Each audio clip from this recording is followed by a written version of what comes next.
মাত্র ৯ দিনের ব্যবধানে ফেনীতে আবারও ঝটিকা মিছিল করেছে কার্যক্রম নিষিদ্ধ ঘোষিত আওয়ামী লীগ এবং সহযোগী সংগঠনের নেতাকর্মীরা। এই ঘটনায় ফেনী মডেল থানায় আরও একটি মামলা হয়েছে, যে মামলায় এখন পর্যন্ত ৬ জনকে গ্রেপ্তার করে আদালতের মাধ্যমে কারাগারে পাঠিয়েছে পুলিশ। দর্শক, আমরা এই মুহূর্তে যুক্ত হয়েছি ফেনী মডেল থানার সামনে থেকে। আপনাদের যদি একটু জানিয়ে রাখতে চাই, আজ সকালে অর্থাৎ সকালেই ফেনী শহরতলির সদেবপুর এলাকায় কার্যক্রম নিষিদ্ধ ঘোষিত আওয়ামী লীগ এবং সহযোগী সংগঠনের ব্যানারে অর্থাৎ জেলা আওয়ামী লীগের ব্যানারেই যে একটি ঝটিকা মিছিল হয়েছিল, সেই মিছিলের পরপরই আমরা ফেনী মডেল থানার সূত্রে যেমনটি জানতে পেরেছি, পুলিশ বিভিন্ন স্থানে অভিযান চালিয়ে এখন পর্যন্ত ৬ জনকে গ্রেপ্তার করেছে। পাশাপাশি এই মিছিলের ঘটনায় মূলত এখন পর্যন্ত আমরা ফেনী মডেল থানার ভারপ্রাপ্ত কর্মকর্তা সূত্রে যেমনটি জানতে পেরেছি, সন্ত্রাস বিরোধী আইনে একটি মামলা হয়েছে। সেই মামলায় ৬ জনকে গ্রেপ্তার দেখিয়ে আটকদের মধ্যে ৬ জনকে গ্রেপ্তার দেখিয়ে আদালতের মাধ্যমে তাদের কারাগারে পাঠানো হয়েছে। আপনার যদি একটু জানিয়ে রাখতে চাই, যারা গ্রেপ্তার হয়েছেন তাদের বিষয়ে যদি একটু বলতে চাই, মূলত গ্রেপ্তারদের মধ্যে রয়েছেন ফেনীর সোনাগাজী উপজেলার পূর্ব সুজাপুর এলাকার নাসির উদ্দিনের ছেলে মোহাম্মদ রাজীব রয়েছে, যার বয়স ১৯ বছর। একই উপজেলার চরখোয়াজ এলাকার শেখ ফরিদের ছেলে মোহাম্মদ আলমগীর রয়েছে, তার বয়সও ১৯ বছর। পাশাপাশি চরখোয়াজ এলাকার আবুল কাশেমের ছেলে মোহাম্মদ ইব্রাহিম ইসলাম রিয়াজ রয়েছেন, তার বয়সও ১৯ বছর।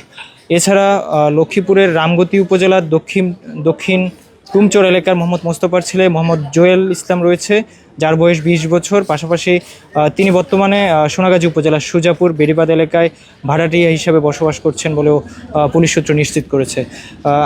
গ্রেপ্তারদের মধ্যে আরও রয়েছেন সোনাগাজী উপজেলার চরখোয়াজ এলাকার নুরনবীর ছেলে মোহাম্মদ নাহিদ রানা, যার বয়স ২০ বছর। পাশাপাশি পূর্ব সুজাপুর এলাকার আব্দুল মান্নানের ছেলে মোহাম্মদ মাইনুদ্দিন সোহাগ মিয়া রয়েছেন, যার বয়স ২৫ বছর। আমরা গ্রেপ্তারদের মধ্যে যেমনটি দেখতে পাচ্ছি, তাদের বেশিরভাগই মূলত প্রায় সবাই সোনাগাজী উপজেলার চরখোয়াজ এলাকার বাসিন্দা বলে আমরা পুলিশ সূত্রে জানতে পেরেছি। তো সব কিছু মিলে আসলে আমরা ফেনী মডেল থানা পুলিশ সূত্রে যেমনটি জানতে পেরেছি, মূলত আজকে সকাল নাগাদই ফেনী যে জেলা আওয়ামী লীগের ব্যানারেই ১৫ থেকে ২০ জন তরুণ একটি মিছিলে অংশ নিয়েছিল। সেই মিছিলটি শহরতলির সদেবপুর এলাকা প্রদক্ষিণ করে পরবর্তী ওই সময় অংশগ্রহণকারীরা আওয়ামী লীগের যে সভাপতি শেখ হাসিনা, পাশাপাশি ফেনী ২ আসনের সাবেক সংসদ সদস্য নিজামুদ্দিন হাজারী সহ দলের বিভিন্ন দলীয় স্লোগান দিতে দেখা যায়। পরবর্তী দুপুরের দিকে মিছিলের একটি ভিডিও ক্লিপ সামাজিক যোগাযোগ মাধ্যমে ছড়িয়ে পড়ার পরপরই সেই মিছিলটির যারা অংশগ্রহণ করেছিল তাদের মধ্যে বেশ কয়েকজনকে পুলিশ পরিচয় শনাক্ত করেছেন বলে আমরা ফেনী মডেল থানা পুলিশ সূত্রে জানতে পেরেছি। পরবর্তী সেই মিছিলের ঘটনায় ফেনী মডেল থানার পুলিশ বাদী হয়ে একটি মামলা করেছেন। সেই মামলায় এখন পর্যন্ত ৬ জনকে যে আটক করে পরবর্তী তাদের ওই মামলায় গ্রেপ্তার দেখিয়ে আদালতের মাধ্যমে কারাগারে পাঠিয়েছে।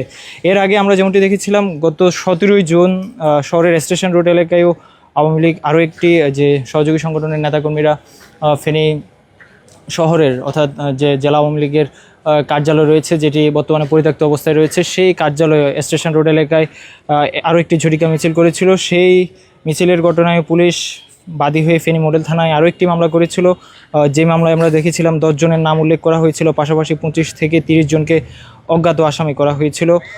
সেই মামলায়ও আমরা যেমনটি দেখেছিলাম, সেই মামলায়ও একইভাবে যে ৬ জনকে আটক করে পরবর্তী আদালতের মাধ্যমে তাদেরও কারাগারে পাঠানো হয়েছে। সব কিছু মিলে আসলে যেমনটি আমরা দেখতে পাচ্ছি যে মাত্র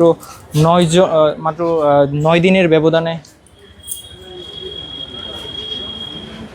আমরা যেমনটি দেখতে পাচ্ছি, মাত্র ৯ দিনের ব্যবধানে ফেনীতে দ্বিতীয় দফায় আওয়ামী লীগ এবং যে সহযোগী সংগঠনের ব্যানারে আরও একটি ঝটিকা মিছিল হয়েছে। এই ঘটনায় যে ৯ দিনের ব্যবধানে দুটি মিছিলের ঘটনায় ফেনী মডেল থানা পুলিশ বাদী হয়ে থানায় দুটি পৃথক মামলা করেছেন। পাশাপাশি এই মামলায় বিগত কয়েকদিন আগের যে মামলায়, সেই মামলায়ও একইভাবে ৬ জনকে আটক করে কারাগারে পাঠানো হয়েছিল। আজকেও একইভাবে ৬ জনকে আটক করে ইতিমধ্যে ফেনী আদালতের মাধ্যমে তাদের কারাগারে পাঠানো হয়েছে বলে আমরা ফেনী মডেল থানা পুলিশের ভারপ্রাপ্ত কর্মকর্তার সূত্রে জানতে পেরেছি। এই ছিল ফেনীতে আওয়ামী লীগ এবং সহযোগী সংগঠনের যে ঝটিকা মিছিল এবং সেই ঘটনায় মামলা, পাশাপাশি গ্রেপ্তারের ঘটনায় ফেনী মডেল থানা প্রাঙ্গণ থেকে সর্বশেষ।